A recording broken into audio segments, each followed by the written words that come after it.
चलिए, उम्मीद है आपने थ्योरी को अच्छे से कर लिया होगा। तो चलिए अब प्रश्नों को देखते हैं। जीव वैज्ञानिकों ने पादप जगत और प्राणी जगत की जातियों को बड़ी संख्या में ज्ञात किया है, ढूंढ निकाला है और पहचान लिया है। संख्या की दृष्टि से अब तक ढूंढे हुए और पहचाने हुए जीवों में सबसे अधिक संख्या है। तो जो सबसे अधिक संख्या किसकी है? कीटों की है, इंसेक्ट्स की है। ठीक है ना। अभी हमने देखा था, जस्ट थ्योरी में भी हमने देखा है कि लगभग 15 लाख में से 60% यानी 9 लाख आर्थ्रोपोडा संघ के हैं और उनको ढूंढ लिया गया है। ठीक है ना। तो सबसे ज़्यादा किसकी है? तो कीटों की सबसे ज़्यादा संख्या है। दूसरा देखते हैं, अमीबा कथन है और इसका एसर्शन है और रीजन है। तो देखिए, अमीबा विभंजन द्वारा जनन करता है, बिल्कुल सही है। सभी एककोषीय जीव अलैंगिक विधियों से जनन करते हैं, बिल्कुल ये भी सही है। तो क्या होगा? ए और आर दोनों सही हैं और आर ए का सही स्पष्टीकरण है। देखिए, गर्म रुधिर वाले जंतु वे होते हैं जो अपने शरीर के तापक्रम को, तो सीधा है, हमेशा एक सा बनाए रखते हैं। जो एक सा बनाए रखते हैं वही गर्म रुधिर वाले हैं। निम्नलिखित में से कौन सा कथन सही नहीं है? तो देखिए, सभी इकाइनोडर्म सजीव प्रजक होते हैं, बिल्कुल ये सही नहीं है। ठीक है ना। क्योंकि इकाइनोडर्म क्या है? समुद्र में पाई जाने वाली पंचतई अड़ीय सममिति यानी पेंटामेरस रेडियल सिमेट्री वाले ड्यूटेरियोस्टोमी यूसिलोमेटा यूमेटोजोआ होते हैं, जिनका डिंबक प्रावस्था में शरीर की सममिति द्विपार्श्वीय बाइलेटरल होती है तथा सभी इकाइनोडर्म सजीव प्रजक यानी बीवी पुरुष नहीं होते हैं। इस प्रकार विकल्प ए का कथन सही नहीं है, जबकि अन्य प्रश्नगत कथन सही है। निम्नलिखित में से कौन मछली नहीं है? ठीक है ना। देखिए, स्टारफिश। स्टारफिश अभी हमने पीछे बार थ्योरी में देखा था। स्टारफिश क्या है? मछली नहीं है। बाकी साफिश, गिटार फिश और पाइप फिश क्या है? ये मछली है। कुछ समुद्री जंतुओं के नाम मछलियों के नाम से मिलते जुलते हैं, परंतु वे मछलियां नहीं होती, जिसमें जैसे jellyfish, starfish, silverfish, cuttlefish, hagfish, razorfish, crayfish इत्यादि। निम्न में से कौन सा एक वास्तविक मीन है? तो देखिए, कैट फिश है ना। इसमें कैट फिश, इसमें क्या होता है ना कि बिल्ली जैसे उसके आगे का हिस्सा है ना, उसमें मूछे जैसी संरचना होती है। मूछ नहीं होती है दरअसल, वो मूछ जैसा दिखता है, इसलिए इसको कैट फिश बोलते हैं। ये वास्तविक मछली है। रजत मीन यानी सिल्वर फिश एक छोटा पंखीन कीट है। क्रे फिश एक कड़े खोल वाला जानवर है। जेली फिश आकशेरुकी जंतु नहीं है तथा यह मछली की श्रेणी में नहीं आता है। कैटफिश वास्तविक मीन है। मीन मतलब मछली। निम्न में से कौन सा वास्तविक रूप से मछली है? तो देखिए, समुद्री घोड़ा। समुद्री घोड़ा भी क्या है? वास्तविक रूप से मछली है। सितारा मछली सितारे नुमा इकाइनोडर्म श्रेणी का एक जंतु है। जेलीफिश ऑरेलिया क्यों कहते हैं, जो कि संघ सिलेंट्रेटा का एक जंतु है। हैगफिश साइक्लोस्टोमेटा समूह का जंतु है, जिसमें जबड़ों का अभाव होता है।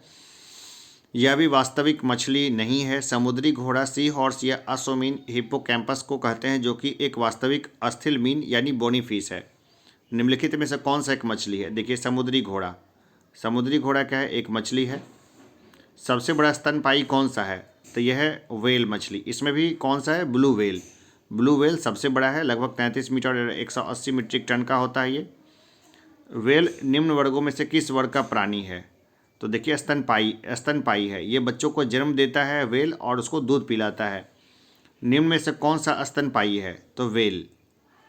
निम्न जातियों में से कौन सी दांत वाली व्हेलों में विशालतम है? देखिए, दांत वाली इसमें जो है ना, स्पर्म व्हेल होगी सबसे बड़ी। चलिए आगे देख लेते हैं। बिल्कुल जैसा कि नाम से ही था, स्पर्म व्हेल सबसे बड़ी है। ये दांतों वाली है। स्पर्म व्हेल यानी साइटर मैक्रोसीफेलस विशालतम दांतों वाली व्हेल है। पूर्ण वयस्क नर स्पर्म व्हेल 50 से 55 मीटर लंबी और 35 से 45 टन वजनी होता है। निम्नलिखित में से कौन अंडे देता है? देखिए, एकिडीना। अभी पिछले बार हमने देखा था एकिडीना क्या करता है। तो ये एकिडीना क्या देता है? तो ये अंडे देता है। ठीक है। उड़ने वाला स्तनपायी है, तो जाहिर सी बात है चमगादड़। चमगादड़ स्तनपायी है लेकिन उड़ता है। यह स्तनधारी प्राणी है। निम्नलिखित उड़ने वाले जीवों में से कौन सा पक्षी वर्ग में नहीं आता है? तो चमगादड़ पक्षी वर्ग में नहीं है। निम्नलिखित जंतुओं पर विचार कीजिए। ठीक है ना। समुद्री गाय, समुद्री घोड़ा, समुद्री शेर। तो देखिए, इसमें जो है स्तनधारी दो ही हैं। गाय दूध देती है, शेर, और बोलते हैं ना सिंह का शेर का दूध पियो। ठीक है। गाय भी दूध देती है और बहुत सारे रईस और ताकतवर लोग होंगे, शेर का भी दूध पी लेंगे, लेकिन घोड़े का कोई नहीं दूध पिएगा। तो समझिए, घोड़ा स्तनधारी नहीं है। ये मैंने जितनी बात बोली है बस आपको याद रखने के लिए बोली है। समुद्री गाय एक विशाल शाकाहारी समुद्री स्तनधारी है। समुद्री घोड़ा एक प्रकार की कशेरुकी मछली है। समुद्री सिंह भी एक स्तनधारी है। डॉल्फिन वर्गीकृत किए जाते हैं तो स्तनी में डॉल्फिन स्तनी है। डॉल्फिन एक जलीय जीव है किंतु जिसे स्तनी वर्ग अर्थात मैमेलिया के गण एस्टेसिया में रखा गया है। यह एक अत्यंत ही बुद्धिमान जंतु है। इसका शरीर धारा रेखीय होता है तथा इनके मादा में चूचुक उपस्थित होते हैं। गंगा नदी में पाई जाने वाली डॉल्फिन को राष्ट्रीय जलीय जीव घोषित किया गया है। निम्नलिखित में से सील किस जाति का है? तो स्तनपायी है। सील या फोका एक स्तनपायी जंतु है जो गण कार्निवेरा के अंतर्गत आते हैं। यह एक जलीय चुस्त एवं शक्तिशाली स्तनधारी जंतु है जो कि मांसाहारी होता है। शिकार करने के लिए इसके नुकीले कैनाइन दांत पाए जाते हैं तथा तैरने के लिए इसमें चप्पू या क्लिपर्स उपस्थित होते हैं। अब देखिए निरशंस प्राणी कौन सा है? निरशंस यानी निर्दयी प्राणी मान लीजिए, ठीक है ना। निरशंस प्राणी कौन है? तो इसमें देखिए हम तो वेल भी कुछ मात्रा में निर्दयी ही होता है। कछुआ भी देखें तो कछुआ भी निरशंस ही होता है। और ऑटर, बिल्कुल ये तीनों प्राणी को ना सताने में बड़ा मज़ा आता है। और इसमें होना चाहिए प्रश्न कि निरशंस प्राणी कौन नहीं है, तब हम लोग पेंगुइन की तरफ जाते। खैर हम लोग जो इसका देखते हैं कि इसमें क्या दिया हुआ है। तो इसमें दिया हुआ है कि ऊदबिलाव या ऑटर एक निरशंस प्राणी है जो कि एक स्तनधारी जंतु है। वेल का शरीर धारा रेखीय होता है तथा इसकी त्वचा के नीचे ये सब दिया हुआ है, इसमें तापरोधक का कार्य करता है। तो देखिए इसमें कई जगह आपको कछुआ भी मिल सकता है देखने को, तो इससे परेशान नहीं होना है। बस निरशंस प्राणी कौन है? तो निरशंस वो है जो कि दूसरे को सताने वाला प्राणी है। तो ऑटर यानी ऊदबिलाव भी मछलियों को सताता है, कछुआ भी मछलियों को सता देता है, वेल भी इस तरह से वो करता है। पेंगुइन बड़ा शाकाहारी टाइप का जीव है। खैर इसका जो भी चीज़ है वो आप पे छोड़ता हूँ, गूगल कर लीजिएगा। एम्फीबिया बताता है। एम्फीबिया क्या बताता है? तो जल एवं स्थल दोनों पर रहने सकने वाले पशुओं को बताता है एम्फीबिया, जैसे कि मेढक। एम्फीबिया अर्थात उभयचर वर्ग के अंतर्गत ऐसे जंतु आते हैं जिनका शरीर जलीय एवं स्थलीय दोनों प्रकार के जीवन के लिए उपयोजित होते हैं। ये जंतु असमतापी होते हैं जिनके शरीर का तापमान वातावरण ताप के अनुसार घटता बढ़ता रहता है, जैसे मेढक, टोड इत्यादि। निम्न में से कौन सा मनुष्य को अन्य सभी वानरों के गुण से पृथक करता है? देखिए जानने की इच्छा प्रकट करना। इंसान में जो है ना जानने की इच्छा जो है ना, और गूढ़ चिंतन की जो इच्छा थी, उसी ने इसको अन्य वानरों से अलग किया है। बाकी इसके और गुना भाग करने का कोई मतलब नहीं है। निम्नलिखित में से कौन सा एक कपी नहीं है? तो देखिए लंगूर। लंगूर क्या है? वानर है। बाकी गिवन, गोरिल्ला, ओरेंगुटैंग ये सभी क्या है? एक कपी है। ये तीनों ही कपी है। लंगूर कपी नहीं है, ये वानर है। कपी प्राणी जगत में होमिनोइडेटा महापरिवार के सदस्य जानवर जातियों कहा जाता है। इनकी दो शाखाएं हैं। हीन कपी ये छोटे लघुत्तम आकार के कपी होते हैं जैसे गिबन। महाकपी है बड़े आकार के वानर ये होते हैं, जैसे कि मैंने पिछली बार थ्योरी में ये सब बता रखा है। मानव सदृश लघुत्तम कपी है तो यह है गिबन। सबसे छोटा कपी कौन सा है? तो ये गिबन है। नील गाय निम्नलिखित में से किस कुल में आती है? तो ये आती है हिरण कुल में आती है नील गाय। भारत में पाई जाती है, अपने क्षेत्रों में भी आ गई है ये। निम्नलिखित में से किस जंतु में खुर नहीं पाए जाते हैं? देखिए गीदड़ जो है ना, जो शिकार करेगा ना उसमें खुर नहीं पाया जाएगा। नॉर्मली मैंने बोला है तो गीदड़ शिकार करता है तो गीदड़ में खुर नहीं पाया जाता है। जैसे घोड़ा, जेबड़ा, हिरण ये सब में खुर पाया जाता है। बात करते हैं ऑक्टोपस। ऑक्टोपस क्या है? एक मृदु कवची मोलस्क है। सीधा याद रखिए, ऑक्टोपस एक मृदु कवची जंतु है जिसे डेविल फिश के नाम से जानते हैं। यह सेफिलोपाइडा मोलस्क है। इसमें 8 मुखीय भुजाएं पाई जाती है। इसके सिर में मुख तथा 2 बड़े नेत्र पाए जाते हैं। इसके अलावा इसकी भुजाओं पर 2 पंक्तियों में चूसक पाए जाते हैं। देखिए ये ना, इसमें हड्डी तो होती नहीं है तो इसको कहीं भी रखिए ऑक्टोपस वहाँ से निकल ही जाएगा, छोटे से छेद से निकल जाएगा। सबसे बड़ा अकशेरुकी है तो यह स्क्विड। क्लोसल स्क्विड सबसे बड़ा अकशेरुकी है। यह अधिकतम 12 से 14 मीटर तक लंबा हो सकता है। निम्नलिखित में से कौन सा जीव अन्य तीनों जीवों के वर्ग का नहीं है? तो देखिए केकड़ा, ठीक है ना। अब देखिए इसके वर्गों को देख लीजिए। केकड़ा का वर्ग क्या है?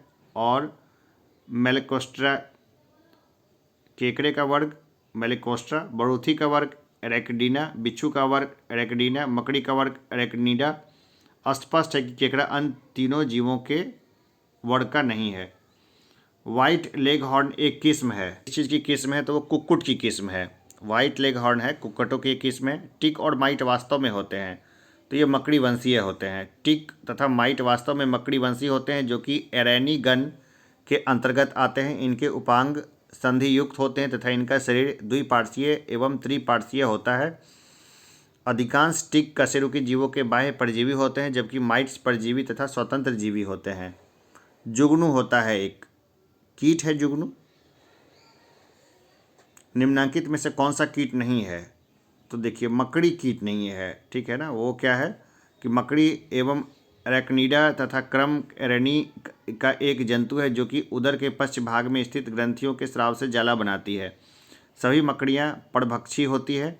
अन्य विकल्प के जंतु कीट वर्ग के अंतर्गत आते हैं। इनमें 3 जोड़ी अर्थात 6 पाद पाए जाते हैं जो कि सभी कीटों का विशिष्ट गुण है। मकड़ी कीट वर्ग के अंतर्गत नहीं आती है क्योंकि इसमें 8 पाद पाए जाते हैं। मकड़ी के कितने हैं? 8 पैर होते हैं, इसलिए कीट वर्ग में ये नहीं आती है। मकड़ी कीट से भिन्न होती है क्योंकि मकड़ी में पाई जाती है तो 8 टांगे पाई जाती है। निम्नलिखित में से कौन कीट नहीं है? मकड़ी कीट नहीं है। निम्नलिखित में से किस जीव का रक्त सफ़ेद होता है? देखिए तिलचट्टा का जो रक्त है ना वो सफ़ेद होता है। थोड़ी व्याख्या देख लें तो ऑक्सीजन हेतु हीमोग्लोबिन का प्रयोग न करने के कारण तिलचट्टे के खून का रंग लाल नहीं बल्कि रंगहीन होता है। कॉकरोच के रक्त द्वारा ऑक्सीजन का परिवहन नहीं किया जाता है, इसका रंग भी लाल नहीं होता है जबकि इसमें हीमोग्लोबिन उपस्थित नहीं होता। कॉकरोच के शरीर के प्रत्येक खंड में स्थित ट्यूब की एक प्रणाली के माध्यम से कोशिकाओं तक सीधे ऑक्सीजन पहुंचती है। इनका रक्त रंगहीन या सफ़ेद रंग का होता है।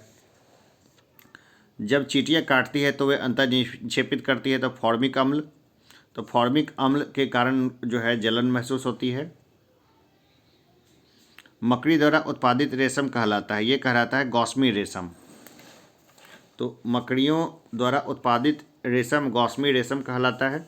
देखिए जो बिल्कुल भी काम का नहीं है उसको मैं नहीं बोलूँगा, उसको हटा दूंगा मैं यहाँ से। निम्नलिखित कथनों पर विचार कीजिए। जैसे फीता कृमि उभयलिंगी है। देखिए सीधा इस चारों ऑप्शन को देखा हमने तो देखते हैं कि फीता कृमि उभयलिंगी है, बिल्कुल ये सही है। गोल कृमि के अलग अलग लिंग होते हैं, बिल्कुल सही बात है। फाइलेरिया सूत्रकृमि से होता है, ये भी सही है। और चौथा है गिनी कृमि एनिलिड है, नहीं ऐसा तो नहीं हो सकता है। तो उत्तर हो जाएगा 1 2 3, 1 2 3 सही है, ठीक है ना। फीता कृमि उभयलिंगी है, गोल कृमि के अलग अलग लिंग होते हैं और फाइलेरिया सूत्रकृमि से होता है, ये सब सही है। निम्नलिखित में से किस ग्रुप के जंतु प्रायः रात्रिचर होते हैं? देखिए बिल्कुल सोचना ही नहीं है। मच्छर, चमगादड़, उल्लू तीनों रात्रि में ही होते हैं, लेकिन मच्छर अब धीरे धीरे दिन के वक्त में भी दिखने लगे हैं। रात्रिचर जंतु वे जंतु हैं जो दिन के वक्त में आराम करते हैं किंतु रात्रि में सक्रिय रहते हैं। इन जंतुओं में प्रायः श्रवण एवं घ्राणेंद्रिय अत्यधिक विकसित होती है एवं दृष्टि क्षमता विशेष अनुकूलित होती है। मच्छर, चमगादड़, उल्लू, कीवी इत्यादि जंतु रात्रिचर होते हैं। मच्छरों के बारे में निम्नलिखित कथनों पर विचार कीजिए, ठीक है ना। तो देखिए इसमें क्या है ना, केवल मादा रक्त चूसती है, दूसरा जो है सही है। नर की अपेक्षा मादा के डने बड़े होते हैं, ये भी सही है। तो 2 और 5 इसके सही उत्तर होंगे। निम्नलिखित में से देखिए एक चीज़ और देख लेते हैं। केवल मादा मच्छरी गर्म रुधिर वाले कशेरुकी पक्षियों एवं स्तनियों का रुधिर चूसती है और बाह्य परजीवी के रूप में होती है। नर मच्छर रुधिर नहीं चूसते, ये अपना पोषण फल फूलों के रस से करते हैं। कभी कभी मादाएं भी फल फूलों का रस चूस सकती है। मादा मच्छर सामान्यतः नर मच्छर से बड़े होते हैं, अतः विकल्प चलिए। निम्नलिखित में से कौन से प्राणी अपनी आंत्र में जल का संग्रह कर लेता है?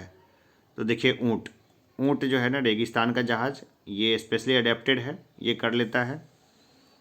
निम्नलिखित में से कौन सा जानवर बिना पानी पिए सबसे लंबी अवधि तक रह सकता है? तो यह कंगारू चूहा, ठीक है ना। या ऊँट भी ऑप्शन में दिया हुआ है, कन्फ्यूज़ नहीं होना है। कंगारू चूहा, कंगारू चूहा बिना पानी पिए सबसे लंबी अवधि तक जीवित रह सकते हैं। इसमें यह अनुकूलता उसके उत्सर्जन तंत्र यानी वृक्क की विशेष संरचना व कार्यप्रणाली के कारण होती है। निम्नलिखित में से कौन सा जानवर ठोस मूत्र उत्सर्जित करता है? तो देखिए यह कंगारू चूहा, यह ठोस मूत्र उत्सर्जित करता है। सर्पों की विषग्रंथियाँ किसकी समांग है? ये समांग है, कशेरुकी प्राणियों की लाड़ ग्रंथियों के समान है। सर्पों की विष ग्रंथियाँ कशेरुकी प्राणियों की लाड़ ग्रंथियों के समांग होती है। सांप के जहरीले विषदंत होते हैं जो रूपांतरित रूप हैं। तो जंबिका दांत के विषैले सांपों के ऊपरी जबड़े की मैक्सुली हड्डियों के 1 से 3 जोड़ी, प्रायः एक जोड़ी बड़े व पीछे की ओर मुड़े विषदंत यानी पॉइजन फैंग्स तालु के से मुखग्रासन गुहिका में उभरे रहते हैं। यह मैक्सिलरी दंभ दंत जंबिका दंत ऊपरी जबड़े में ही स्थित विष ग्रंथियों से संबद्ध होते हैं।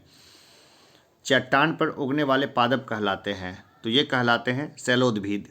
चट्टान पर उगने वाले पादप कहलाते हैं शैलोद्भिद। निम्नलिखित में से कौन सा एक कीटाहारी पादप है? तो यह घटपर्णी। घटपर्णी पिचर प्लांट जो है ना वो कीटाहारी है।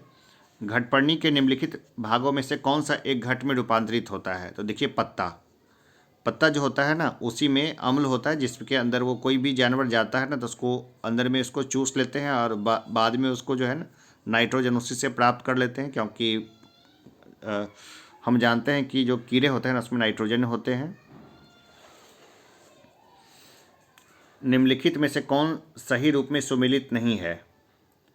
तो देखिए घटपर्णी परजीवी आवृतबीजी ये नहीं है। ईस्ट किण्वन से मिलता है। कैसिन दुग्ध प्रोटीन है। एलोवेरा आवृतबीजी है। घटपर्णी या नेफेंथिस का पौधा प्रकाश संश्लेषण की क्रिया द्वारा अपना भोजन बनाने में सक्षम होता है। यह प्रायः ऐसे स्थान पर उगता है जहाँ की मृदा में नाइट्रोजन की कमी होती है, जिसकी पूर्ति वह कीटों को पचाकर करता है। निम्नलिखित में से कौन सा युग्म सही सुमेलित नहीं है? अब देखिए कौन सा सही सुमेलित नहीं है। तो घटपर्णी जलोद्भिद नहीं है, ठीक है ना। ये तो मिट्टी में उगता है, ऐसे मिट्टी में जहाँ पे बारिश तो खूब होती है जिसके कारण नाइट्रोजन नहीं होता है, लेकिन मिट्टी तो होती है, तो जलोद्भिद तो बिल्कुल नहीं होगा। अमरबिल क्या है? तना परजीवी है, ठीक है। चंदन है, जड़ परजीवी है। आर्किड क्या है? अधिपादप है यानी एपीफाइट है।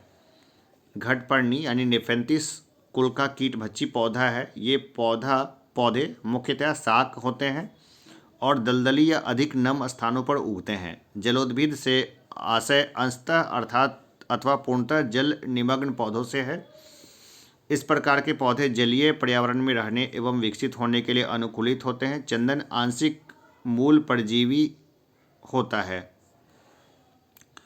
नेफेंथिस खासियाना घटपर्णी नामक दुर्लभ एवं आपातीय पौधा पाया जाता है। तो ये पाया जाता है मेघालय में, खूब बारिश होती है ना वहाँ पे ये पाया जाता है, लेकिन इसके जड़ों में पानी रहना जरूरी नहीं है। गारो खासी और जयंतिया पहाड़ी क्षेत्र में पाया जाता है। पौधे के कौन से भाग से हल्दी प्राप्त होती है? देखिए हल्दी प्राप्त होती है तना से। जो हल्दी है ना वो कहाँ से प्राप्त होती है? तो ये प्राप्त होती है तना से। पौधे के तने भाग से हल्दी प्राप्त किया जाता है। हल्दी के पौधे का खाने लायक हिस्सा प्रकंद है, जो कि एक अंतःभौमिक रूपांतरित तने का एक प्रकार है। हल्दी का पौधा एक प्रकंदीय बहुवर्षीय शाकीय पौधा है जिसका वानस्पतिक नाम कुरकुमा लौंगा है तथा यह कुल जिंजरबेसी के अंतर्गत आता है। इसकी उत्पत्ति स्थल उष्णकटिबंधीय दक्षिण एशिया है, जिसका उपयोग औषधि, मसाले तथा रंग कारक इत्यादि के रूप में किया जाता है। हल्दी के पौधे का खाने लायक हिस्सा कौन सा है? तो यह है प्रकंद। फलों का वह प्रकार जिसमें लीची को रखा जा सकता है वह है, तो देखिए ड्रूप में रखा जा सकता है। तो लीची एक उष्णकटिबंधीय फल है। यह सुपबेरी परिवार का हिस्सा है। यह एक प्रकार का ड्रूप है। ड्रूप ऐसे फल को कहते हैं जिसके बाहरी छिलके और गूदे के अंदर एक सख्त गुठली हो। निम्न अधोभूमि उत्पादित सब्जियों में कौन सा एक रूपांतरित जड़ है? तो देखिए शकरकंद। शकरकंद जो है ना वो रूपांतरित जड़ है। शकरकंद कावल कुलवेसी कुल का एक वर्षीय पौधा है, पर यह अनुकूल परिस्थितियों में बहुवर्षीय सा व्यवहार कर सकता है। यह एक सुपुष्पक पौधा है जिसकी रूपांतरित जड़ की उत्पत्ति तने के पर्व संधियों से होती है जो जमीन के अंदर प्रवेश कर फूल जाती हैं। निम्नलिखित पादपों में से किसका संग्रह अंग तना नहीं है? तो शकरकंद का तना नहीं है, वो जड़ में संग्रह करता है, ठीक है ना, हमने अभी देखा भी था उसको। गन्ना, आलू एवं अदरक तने का रूपांतरण है, अर्थात इनका संग्रह अंग तना है, जबकि शकरकंद का संग्रह अंग जड़ कुंभी रूप है। यह मूलांकुर से विकसित होता है। निम्न में से कौन सा तना है? तो अदरक तना है। गन्ना, आलू एवं अदरक तने का रूपांतरण है, अर्थात उनका संग्रह अंग तना है, जबकि शलजम, गाजर एवं शकरकंद जड़ों की श्रेणी में आते हैं। अदरक तना है, जड़ नहीं, क्योंकि इसमें नोड और इंटरनोड होते हैं। नोड एवं इंटरनोड का उपस्थित होना तने का विशेष लक्षण है। चूंकि अदरक में ये संरचनाएं पाई जाती है, अतः यह कहा जा सकता है कि अदरक तना है, जड़ नहीं है। निम्न को सुमेलित कीजिए। बिल्कुल आराम से सुमेलित करेंगे इसको, ठीक है ना। देखिए, प्रकंद क्या हो गया? तो अदरक हो गया, ठीक है। प्रकंद हो गया अदरक, स्तंभ कंद हो गया आलू, सल कंद हो गया लहसुन, और घन कंद हो गया जिमी कंद सूरन, ठीक है। फिर से देखते हैं। प्रकंद, प्रकंद क्या हो गया? अदरक, है ना। प्रकंद क्या हो गया? अदरक। स्तंभ कंद हो गया आलू, सल कंद हो गया लहसुन, और घन कंद हो गया जिमीकंद सूरन। निम्नलिखित में से कौन सा रूपांतरित स्तंभ है? तो रूपांतरित स्तंभ हो गया आलू। आलू एक अंतर्भौमिक रूपांतरित स्तंभ है जिनमें भोजन का संचय हो जाता है और इसका प्रयोग भोज्य पदार्थों के रूप में किया जाता है। इसमें अनेक कलिकाएं पाई जाती है जो वृद्धि कर नए पौधों का रूप ले लेती हैं। आलू है एक, तो ये कंद है। आलू एक भूमिगत रूपांतरित तना है जिसे कंद कहते हैं। ये लगभग गोलाकार होते हैं तथा भूमिगत शाखाओं के अंतिम सिरों के फूलने से इनका विकास होता है। कंदों के पार्श्व भागों तथा शिखर पर कलिकाएं बड्स पाई जाती है। आलू की आंखें पर्व संधियों को प्रदर्शित करती है जिनसे नर पौधों का विकास होता है। निम्नलिखित में कौन सा एक कवकों और उच्चतर पादपों की जड़ों के बीच उपयोगी प्रकार्यक साहचर्य हैं? तो यह है कवक मूल। देखिए, कवक मूल यानी माइकोराइजा कवकों द्वारा उच्चतर पादपों की जड़ों के मध्य उपयोगी प्रकार्यक साहचर्य हैं, जिसमें वे एक दूसरे को लाभान्वित होते रहते हैं। इसमें कवक मृदा से खनिज लवण तथा जल को सोखकर उच्च स्तरीय पादपों को पहुंचाता है, जबकि उच्च स्तरीय पौधे बदले में भोज्य पदार्थ तैयार कर कवक को उपलब्ध कराता है।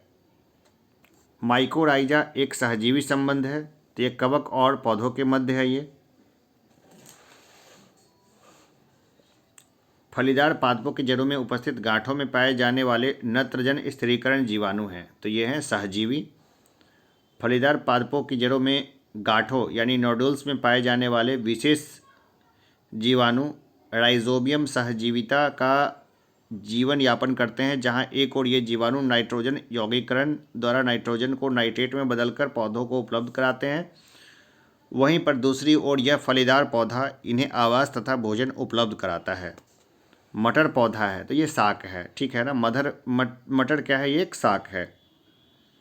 इसके डिटेल में जाने की ज़रूरत नहीं है। एक वर्षीय पौधा होता है, तना कमज़ोर होता है, वगैरह वगैरह। तना काट आमतौर से किसके प्रवर्धन के लिए प्रयोग किया जाता है? तो ये किया जाता है गन्ना के लिए।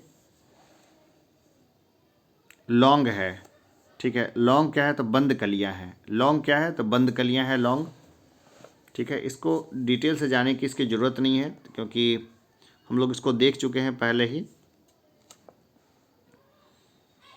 निम्नलिखित मसालों में से कौन सी एक पुष्प कलिका होती है? तो देखिए, लौंग है, पुष्प कलिका है। लौंग जो है ना, यूजुनिया कैरियोफाइलेटा नामक मध्यम कद वाले सदाबहार वृक्ष की पुष्प कलिका है, जिससे सुखाकर मसालों, औषधियों, भोज्य पदार्थ आदि के रूप में प्रयोग किया जाता है। लौंग है। लौंग है सूखे फल, सूखे फूल, ठीक है ना। बार बार एक ही क्वेश्चन आ रहा है। लौंग पौधों के निम्नलिखित में से किस भाग से प्राप्त होते हैं? तो ये शुष्क पुष्प कली से प्राप्त होता है। लौंग एक मसाला पौधे के किस भाग से प्राप्त होता है? फूल की कली से। निम्नांकित में कौन एक सुमेलित नहीं है? ठीक है, तो देखिए, केसर बीज से प्राप्त नहीं होता है, तो ये सुमेलित नहीं है। बाकी देखिए, अदरक तो राइजोम, ठीक है। आगे देख लेते हैं। अफीम, तो अफीम की डूडी से सही है। सन तो तना से। केसर एक मसाला है जिसे सैफ्रॉन क्रोकस के पुष्प की वर्तिका स्टाइल तथा वर्तिकाग्र से प्राप्त किया जाता है। इस पौधे का वानस्पतिक नाम क्रोकस सेटाइवस है, जो कि इरिडेसी कुल के अंतर्गत आता है। केसर क्रोकस सेटाइवस फूल के स्त्री भाग से प्राप्त किया जाता है, जो बीज बनाने वाले भाग है। यह एक पुष्पीय बहुवर्षीय पौधा है। केसर का स्वाद तीखा होता है तथा इसमें सैफ्रोनॉल एवं पिक्रोक्रोसिन नामक रसायन पाया जाता है। इसका उपयोग औषधि तथा भोज्य पदार्थों को स्वादिष्ट तथा सुनहला बनाने में किया जाता है। केसर होता है सूखा मिश्रण फूल के बीज बनाने वाले भागों का। नीचे दिए गए पौधों और उनके खाद्य पदार्थों के युग में कौन सा सही सुमेलित नहीं है? तो आलू जो है ना वो तना है, ठीक है, तो ये सी जो है ये सुमेलित नहीं है, ये मूल लिखा हुआ है। अदरक प्रकंद है, प्याज मांसल पर्ण है और नारियल जो है ये भ्रूणपोष है। निम्न में से आलू का कौन सा भाग खाने योग्य होता है? तो देखिए आलू का खाते हैं तना, आलू का जो तना होता है ना ये खाने योग्य भाग है। निम्न में कौन सा फल है? तो भिंडी है ना ये फल है ये। अब देखिए इसमें निम्न में कौन सा एक सच्चा फल नहीं है? तो हम लोग जानते हैं सेब जो है ना ये सच्चा फल नहीं है। क्यों नहीं है? क्योंकि इसका हमने जो है ना इससे पहले इसको देखा था इसमें कि सच्चा फल है नहीं है तो क्यों नहीं है, ठीक है। जब फल के निर्माण में अंडाशय के अलावा कुछ अन्य भाग भी शामिल हों तो ऐसे फल को असत्य फल कहते हैं। जैसे सेब हो गया, काजू हो गया, नाशपाती हो गया। पादप कली है तो एक भ्रूणीय टहनी है पादप कली। पादप कली क्या है? एक भ्रूणीय टहनी है। वनस्पति विज्ञान में किसी अविकसित प्रारोह एम्ब्रियोटिक सूट को कली या कलिका कहते हैं। यह किसी पत्ती के कक्ष पर या तने के अंतिम छोर पर उत्पन्न होती है। कॉर्क निम्नलिखित में से किस पेड़ से प्राप्त होता है? तो ये प्राप्त होता है क्वैकर्स से, इसको देख चुके हैं। लहसुन की अभिलाक्षणिक गंध का कारण है, तो इसका कारण है सल्फर यौगिक। सल्फर यौगिक के कारण जो है इसमें गंध होती है। प्याज के छिलके उतारने पर आंसू आते हैं क्योंकि प्याज निष्कासित करते हैं, तो ये निष्कासित करते हैं सल्फेनिक अम्ल।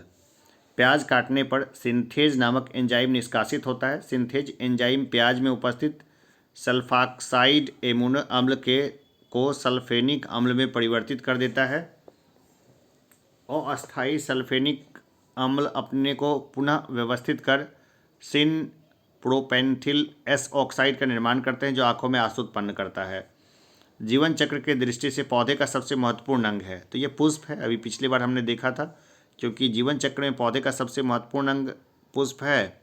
यह पौधे के प्रजनन में सहायक होता है। एक पुष्प में पुंकेसर और स्त्रीकेसर मिलकर प्रजनन भागों का निर्माण करते हैं। मिर्च की तीक्ष्णता का कारण है, तो ये कारण है कैप्साइन की उपस्थिति। और जो कैप्साइन का फॉर्मूला देख लीजिए C18H27NO3 है ना। कई बार ये फॉर्मूला कहीं ना दे दे गलती से, तो ये याद रखिए C18H27NO3। एक बार हल्के से देख के जाइए, याद आ जाएगा एग्जाम में। लाल मिर्च तीखी होती है क्योंकि उसमें उपस्थित होता है, तो कैप्सेइसिन उसमें उपस्थित होता है, कैप्सेइसिन। इसके कारण लाल मिर्च जो होती है वो तीखी होती है, ज़्यादा तीखी होती है थोड़ी सी। रेशम का कीड़ा अपना जीवन चक्र के किस चरण में वाणिज्यिक तंतु पैदा करता है? तो कोशित यानी जब प्यूपा होता है ना तब वो उत्पन्न करता है। रेशम का कीड़ा सिल्कवर्म कोशित प्यूपा अवस्था में वाणिज्यिक तंतु यानी फाइबर ऑफ कॉमर्स को उत्पन्न करता है। लार्वा चक्र के बाद तैयार प्यूपा के बचाव हेतु यह अपनी लाड़ ग्रंथियों द्वारा स्रावित पदार्थ से खोल यानी कोया यानी कुकुन तैयार करता है, जिसमें रेशम की प्राप्ति की जाती है। रेशम का उपयोग वस्त्र उद्योग में किया जाता है। रेशम कीट जिन पर पनपता है वे हैं, तो शहतूत की पत्तियों पर रेशम का कीट रहता है। निम्नलिखित में कौन कीटों से प्राप्त नहीं होता है? तो देखिए मोती जो है ना तो मोलस्क से प्राप्त होता है, ठीक है ना, देख ही लेते हैं इसको। और कीटों से प्राप्त होता है रेशम, लाख, शहद भी कीट से ही प्राप्त होता है। तो रेशम के कीट से रेशम की प्राप्ति होती है। रेशम का कीट शहतूत के पत्तों पर पनपता है। लाख कैडिया लैका एवं लैसिका कैल्का नामक कीट द्वारा प्राप्त होता है। मधुमक्खियाँ सामाजिक कीट है जो फूलों से मकरंद इकट्ठा कर शहद का निर्माण करती है। मोती वस्तुतः मोलस्क संघ के जीव पिक्टेंडा या पर्ल ऑयस्टर द्वारा प्राप्त किया जाता है। निम्नलिखित में से कौन सी औषधीय फसल है? तो देखिए घृत कुमारी, ठीक है ना, घृत कुमारी औषधीय फसल है। घृत कुमारी या एलोवेरा एक औषधीय पौधा है। गन्ना तथा कपास नगदी, खैर जाने दीजिए, आगे बढ़ते हैं। पुरैन जो मलेरिया के लिए एक प्रमुख औषधि है वह प्राप्त होती है, तो ये आवृतबीजी पादप से ये प्राप्त होती है। ये सिनकोना नामक पौधे की छाल से प्राप्त किया जाता है। यह पौधा एक आवृतबीजी पादप यानी एंजियोस्पर्मिक प्लांट है। कुनैन एक प्राकृतिक श्वेत क्रिस्टलीय एल्कलाइड है जिसका स्वाद तीखा होता है। इसका उपयोग जोड़ों के दर्द यानी आर्थराइटिस तथा प्रियन से उत्पन्न रोगों के उपचार में किया जाता है। मलेरिया रोग की प्रभावी औषधि कुनैन का निष्कर्षण किया जाता है, तो ये किया जाता है सिनकोना की छाल से। कुनैन जो मलेरिया के इलाज में प्रयोग की जाती है, सिनकोना पादप के किस भाग से आती है? तो ये आती है छाल से। कुनैन सिनकोना पादप के किस भाग में प्राकृतिक रूप से पाई जाती है? तो ये पाई जाती है छाल से। मलेरिया निदान हेतु आर्टीथर नाम की औषधि प्राप्त होती है, ये बीजीय पादप से प्राप्त होती है। मलेरिया निदान हेतु आर्टीथर नामक औषधीय बीजीय पादप सीडेड प्लांट्स से तैयार की जाती है।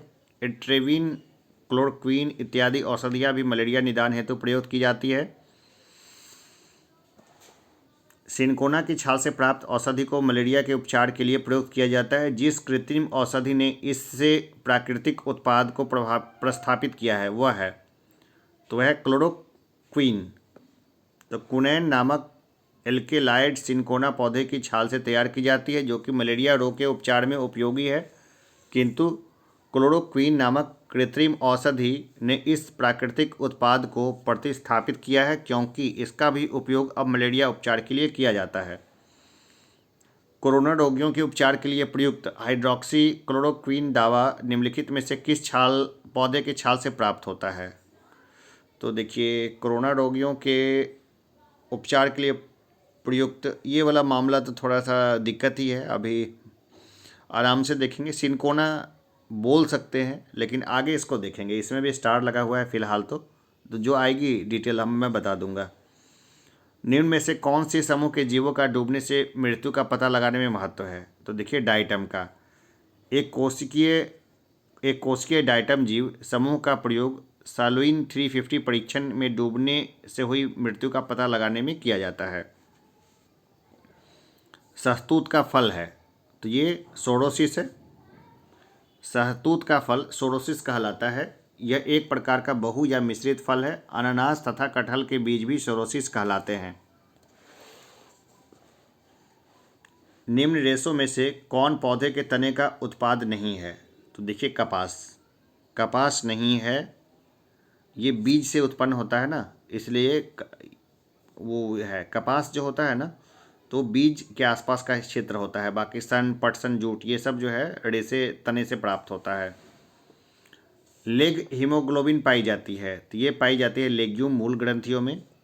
लेग हीमोग्लोबिन लेग्यूमिनोमोसी या फेबेसी कुल के पौधों जैसे अल्फाल्फा, सोयाबीन आदि की मूल ग्रंथियों में पाई जाती है। निम्नलिखित में से कौन सा मानव निर्मित धान्य है जो प्रकृति में नहीं पाया जाता है? तो है ट्रिटिकेल।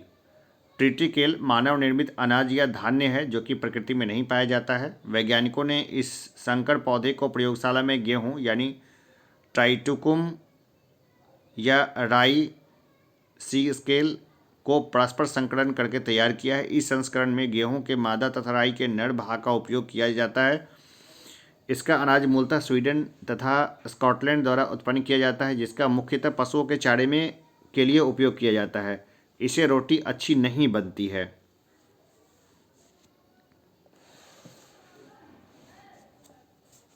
कैनोला मानव उपभोग के लिए उगाई जाने वाली विशिष्ट प्रकार की तिलहन सरसों की किस्मों को निर्दिष्ट करता है। इन किस्मों की मुख्य विशेषता यह है कि इनके तेल में इरूसिक अम्ल की बहुत अल्प मात्रा होती है। कैनोला खाद्य तेल का एक प्रकार है जिसे प्राथमिक तौर से कीथ डाउनी तथा वाल्टर स्टीफेंसन द्वारा 1970 में कनाडा में उत्पन्न किया गया था। कैनोला के बीजों का उपयोग खाद्य तेल के उत्पादन में होता है जो मानव उपभोग के लिए अनुकूल है क्योंकि इसमें पारंपरिक रेपसीड तेलों की तुलना में इरूसिक एसिड की मात्रा कम होती है। इरूसिक एसिड की काफ़ी कम मात्रा के अतिरिक्त इसके पोषक गुण भी काफ़ी अलग होते हैं। सूक्ष्म जीवाणु यानी बैक्टीरिया को देखा जा सकता है तो कंपाउंड खुर्दबीन द्वारा। जीवाणु बैक्टीरिया अति सूक्ष्म एवं साधारण जीव हैं।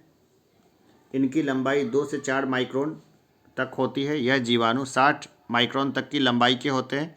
कुछ सूक्ष्म जीवाणु को कंपाउंड खुर्दबीन द्वारा देखा जा सकता है क्योंकि यह किसी वस्तु को 1500 से 2000 गुना, कुछ में 4000 गुना बड़ा कर दिखाता है।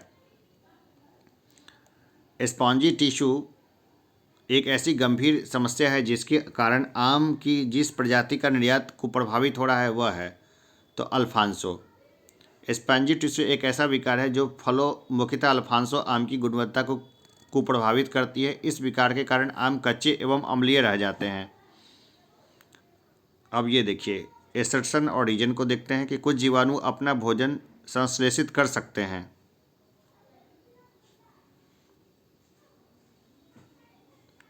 चलिए ये सही बात है। इन जीवाणुओं में हरा पदार्थ जो हरित लवक कहलाता है पाया जाता है। नहीं, ये बिल्कुल ज़रूरी नहीं है, तो सिर्फ ए सही है। इसका उत्तर हो जाएगा ए सही है, परंतु आर गलत है। सूक्ष्म जीवाणु यानी बैक्टीरिया के बारे में कौन सा कथन सत्य है? तो देखिए कौन सा कथन सत्य है। ये जीवित व मृत की सीमा रेखा पर होते हैं। बिल्कुल, ये वायरस होते हैं, बैक्टीरिया नहीं होते हैं, तो ये वाला मामला गलत है।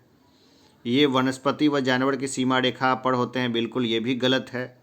ये फूल देने वाली व फूल न देने वाली वनस्पति की सीमा रेखा पर होते हैं। ये भी गलत है। ठीक है ना, तो इसका उत्तर हो जाएगा उपयुक्त में से कोई नहीं। जीवाणु बैक्टीरिया सबसे सरल, अति सूक्ष्म तथा एक कोशिकीय आधे यानी प्रिमिटिव जीव हैं जिन्हें मोनेरा जगत में रखा गया है। जीवाणु हमारे लिए लाभदायक एवं हानिकारक दोनों प्रकार के होते हैं तथा इनका अध्ययन जीवाणु विज्ञान यानी बैक्टीरियोलॉजी में किया जाता है। अब है निम्न कथनों पर विचार कीजिए।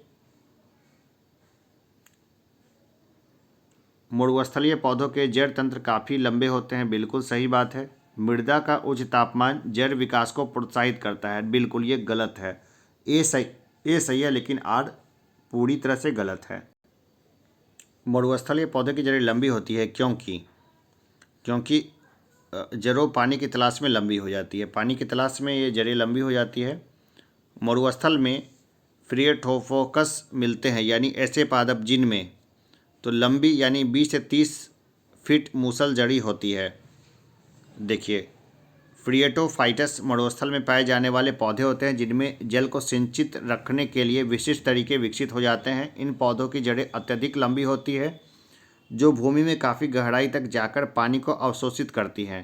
फ्रिएटोफाइटस की जड़ें वस्तुतः 25 से 30 मीटर तक की लंबाई ग्रहण करके भूमिगत जल सतह तक पहुंच जाती है। शुष्क जलवायु के भली भांति अनुकूलित पेड़ पौधों को कहते हैं, तो इनको कहते हैं मरुद्भिद।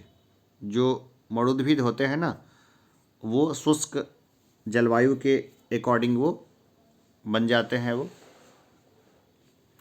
मरुभूमि के पादप अधिकतर होते हैं, तो ये होते हैं मांसल।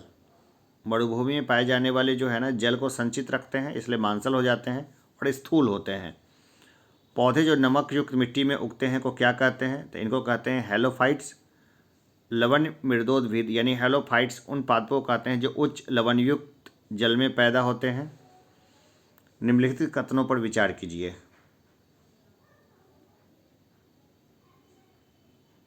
जेली रुदन का कारण अम्ल की अधिकता है। बिल्कुल ये सही है।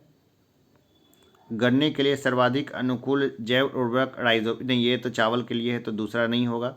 नमकीन पानी में उगाए जाने वाले पौधे थैलोफाइट्स कहलाते हैं। बिल्कुल ऐसा नहीं है। अभी हमने देखा क्या बोलते हैं इसको, हेलोफाइट बोलते हैं। सुसुप्तावस्था तोड़ने वाला हार्मोन है साइटोकाइनिन। बिल्कुल ये सही है। तो 1 और 4 दोनों ही सही होगा। ठीक है ना, केवल 4 और 1 यहाँ दिख रहा है, तो ये सही है।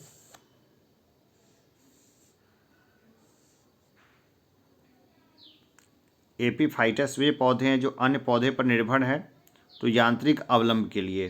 तो अधिपादप यानी एपीफाइट्स वे पौधे हैं जो दूसरे जीवित पौधों पर उगे या लगे रहते हैं। ये अपना भोजन स्वयं बनाते हैं क्योंकि इनमें पर्णहरित पाया जाता है। ये पौधे पोषक पौधों पर यांत्रिक अवलंब के लिए निर्भर रहते हैं।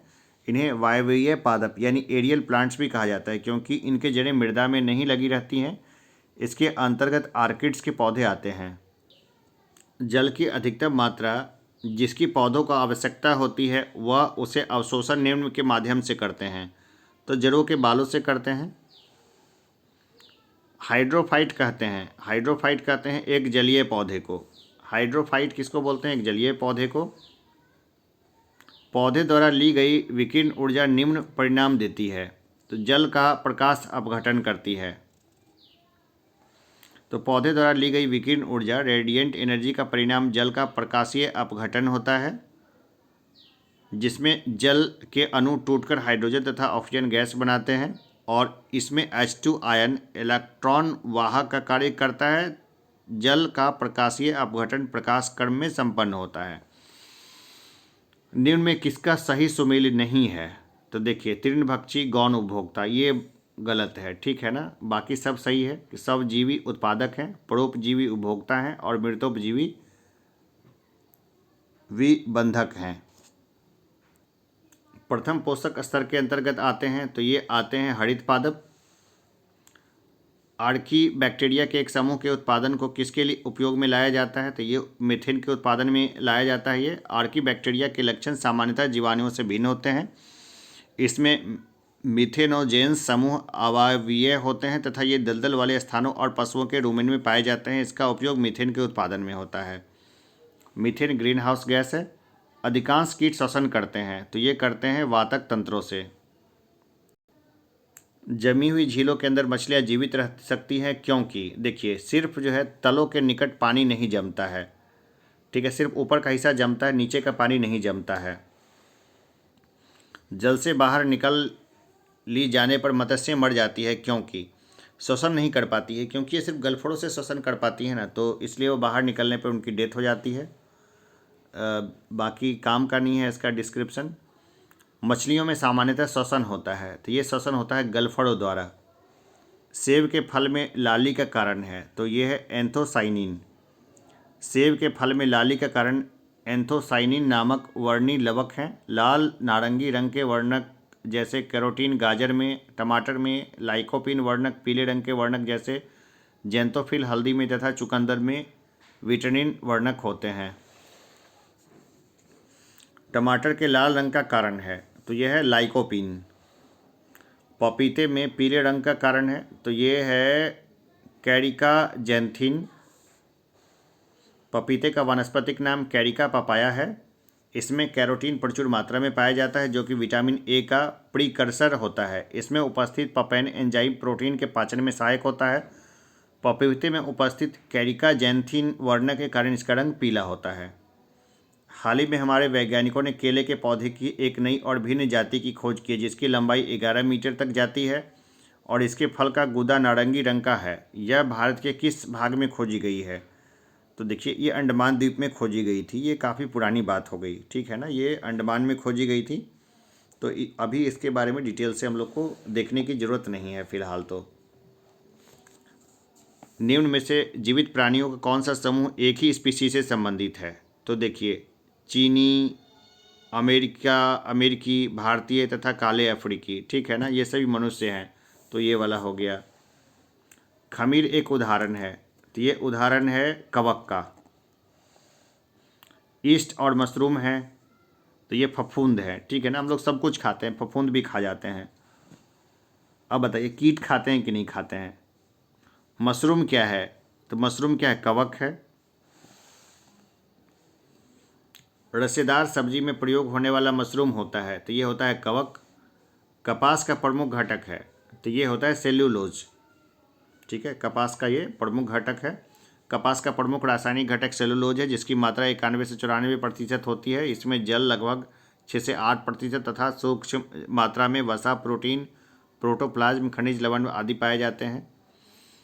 लाइकेन मिश्रित जीव हैं जो बने होते हैं कवक एवं शैवाल से। शैवाल और कवक के मिलने से लाइकेन बनता है जिसे कहते हैं म्यूचुअलिज्म। शैवाल और कवक के मिलने से लाइकेन बनता है जिसे म्यूचुअलिज्म कहते हैं। इसमें शैवाल तथा कवक दोनों ही समान रूप से लाभान्वित होते हैं। शैवाल कार्बनिक पदार्थों का संश्लेषण करते हैं जो स्वयं तथा कवकी घटकों के लिए पर्याप्त होता है। कार्बनिक भोजन के बदले में कवकी घटक शैवाल को जल व खनिज उपलब्ध कराते हैं। लाइकेन जो एक नग्न चट्टान पर भी पारिस्थितिक अनुक्रम को प्रारंभ करने में सक्षम है, वास्तव में किनके सहजीवी साहचर्य हैं? तो ये शैवाल और कवक के हैं। नोस्कापिन किससे प्राप्त होता है? ये प्राप्त होता है पोस्ता यानी पॉपी से। नोस्कापिन किससे प्राप्त होता है? पोस्ता यानी पॉपी से। चिकित्सीय दृष्टि से महत्वपूर्ण नोस्कापिन पोस्ता से प्राप्त होता है। हेरोइन प्राप्त होती है, तो हेरोइन प्राप्त होती है अफीम पोस्ता से। हेरोइन अफीम पोस्ता से प्राप्त की जाती है। यह सफ़ेद रंग का पाउडर है जो अफीम पोस्ता से प्राप्त मॉर्फिन के संश्लेषण से बनाया जाता है। मॉर्फिन किससे प्राप्त होती है? तो ये फल से प्राप्त होती है। मॉर्फिन पोस्त वैज्ञानिक नाम पैपेवर सोमनीफेरम के अपरिपक्व फलों यानी अनराइप फ्रूट से प्राप्त की जाती है। पोस्ता का पौधा एक आवृतबीजी पादप एंजियोस्पर्मिक प्लांट है जिसमें अफीम तथा हेरोइन भी प्राप्त किया जाता है। मॉर्फिन शब्द की उत्पत्ति मार्फियस से हुई है जिसका उपयोग दर्द निवारक औषधि तथा निद्रा कारक के रूप में किया जाता है। मॉर्फिन का सीधा प्रभाव केंद्रीय तंत्रिका तंत्र यानी सेंट्रल नर्वस सिस्टम पर पड़ता है। अफीम प्राप्त किया जाता है, तो ये प्राप्त किया जाता है बने बिना पके फल के लेटेक्स से। अफीम के पौधे के दूध यानी लेटेक्स को सुखाकर बनाया गया पदार्थ है। अफीम का दूध निकालने के लिए उसमें कच्चे अपरिपक्व फल में एक चीरा लगाया जाता है जिससे इसका दूध निकलने लगता है जो निकलकर सूख जाता है। अफीम पोस्ता पौधे के किस भाग से प्राप्त होता है? तो ये होता है अधपके फल से। अफीम का मुख्य अवयव है, तो यह है मॉर्फिन।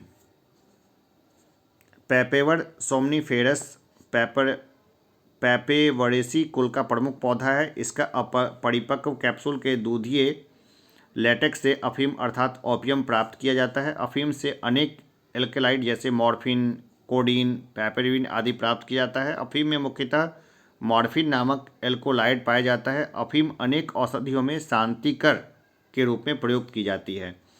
अफीम की लत हानिकारक होती है। अफीम का वानस्पतिक नाम क्या है? तो ये नाम है पैपेवर सोमनीफेरस।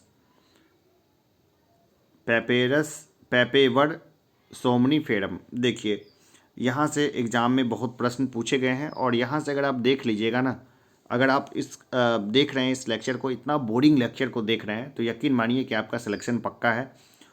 मैं एक्स्ट्रा या फिजूल की बातें क्लास के बीच में इसलिए नहीं बोलता क्योंकि देखिए, अभी तो मैं बोल सकता हूँ कुछ भी क्योंकि अब क्लास ख़त्म हो गई, तो अब आप चाहें तो जा सकते हैं, वीडियो को बंद कर दीजिए, आगे देखने की ज़रूरत नहीं है।